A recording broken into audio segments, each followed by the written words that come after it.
न पूछो जमाने से कि क्या हमारी कहानी है। हमारी पहचान तो बस इतनी है कि हम हिंदुस्तानी हैं। आप सभी को रिपब्लिक डे की बहुत बहुत शुभकामनाएं। हाँ, रिपब्लिक डे मतलब गणतंत्र दिवस। आप सभी जानते होंगे कि गणतंत्र दिवस क्या होता है, राइट? जी हाँ, अगर नहीं जानते तो चलिए ले चलते हैं आपको इतिहास के कुछ पन्ने पलटवाते हुए।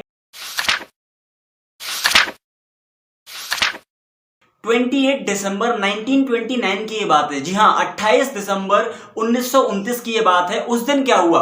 उस दिन लाहौर सेशन हुआ और लाहौर सेशन के अंदर कांग्रेस के सभी बड़े नेता, जी हाँ सभी बड़े की जब मैं बात करता हूं तो जवाहरलाल नेहरू, गांधी जी, सुभाष चंद्र बोस जी और भी काफी सारे बड़े बड़े नेताओं ने क्या डिसीजन लिया कि हम पूर्ण स्वराज चाहते हैं और पूर्ण स्वराज की मांग उठी। और उसके बाद, जी हाँ, उसके बाद 26 जनवरी 1930 को एक झंडा लहराया गया। वो झंडा किसका था? वो तिरंगा था हमारा। क्या था? वो तिरंगा था। जब तिरंगा लहराया गया तो तिरंगा लहराया गया था लाहौर के पास एक रवि नदी थी। 26 जनवरी 1930 को डिक्लेयर कर दिया गया कि ये हमारा एक सिंबलिक इंडिपेंडेंस डे की तरह तौर पे मनाया जाएगा। सिंबलिक इंडिपेंडेंस डे, है ना, एक सिंबलिक इंडिपेंडेंस डे के तौर पे मनाया जाएगा। और जब भारत आजाद हुआ 15 अगस्त 1947 को, जब भारत आजाद हुआ तो भारत के आजाद भारत के बाद क्या हुआ? एक बात आई कि हमें कॉन्स्टिट्यूशन बनाना पड़ेगा। अब कॉन्स्टिट्यूशन तो ऐसा बनाना है कि आगे जाकर भी कभी भविष्य में ऐसा ना हो कि कोई बाहर से कोई आए और हम पर आके कब्जा कर ले। तो इसके लिए क्या हुआ? इसके लिए कमिटीज बनाई गई। तो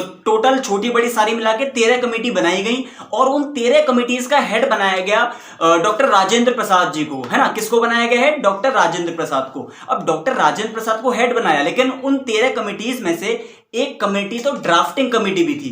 कौन सी? Drafting committee. और वो ड्राफ्टिंग कमेटी के चेयरपर्सन कौन थे? उस ड्राफ्टिंग कमेटी के चेयरपर्सन थे हमारे doctor B R Ambedkar, doctor Bhimrao Ambedkar. जी हाँ, डॉक्टर भीमराव अंबेडकर को फादर ऑफ कॉन्स्टिट्यूशन भी बोलते हैं। इसीलिए बोलते हैं क्योंकि वो ड्राफ्टिंग कमेटी के अध्यक्ष थे। अब उनकी अध्यक्षता में उन्होंने बहुत जी तोड़ मेहनत करके बनाया कॉन्स्टिट्यूशन।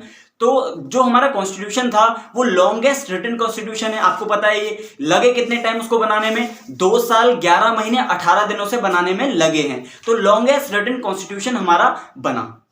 अब बात आती है कि हमारा जो झंडा है, तो झंडा फहराया जाता है 26 जनवरी को भी। तो 26 जनवरी को झंडा कौन फहराता है? तो 26 जनवरी को झंडा फहराते हैं हमारे प्रेसिडेंट। कौन?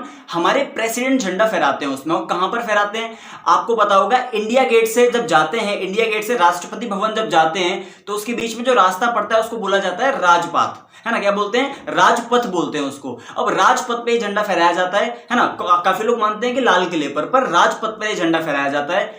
और 26 जनवरी के दिन ही प्रेसिडेंट के द्वारा काफी बड़े बड़े अवार्ड्स दिए जाते हैं। बड़े बड़े अवार्ड्स जैसे कौन कौन से अवार्ड्स? पद्मश्री, पद्म भूषण, पद्म विभूषण, ऐसे अवार्ड्स दिए जाते हैं। और वीरता पुरस्कार भी दिए जाते हैं। मुझे लगता है कि आपको काफी चीजें पता चल गई हैं भारत के संविधान के बारे में। तो मैं ये चाहूंगा कि अब मेरी बारी तो हो चुकी है, अब आपकी बारी है। आप बच्चे इस समय घर पर हैं, तो आप क्या कर सकते हैं अपने देश के लिए? आप किस तरीके से इस डे को मना सकते हैं? तो आप एक किसी भी तरह का एक पिक्चर ड्रॉ कर सकते हैं which will be related to 26 January, है ना, जो 26 जनवरी से रिलेटेड होना चाहिए, उसकी थीम पर होना चाहिए। और आप हमारे साथ उसको शेयर कर सकते हैं। Thank you very much.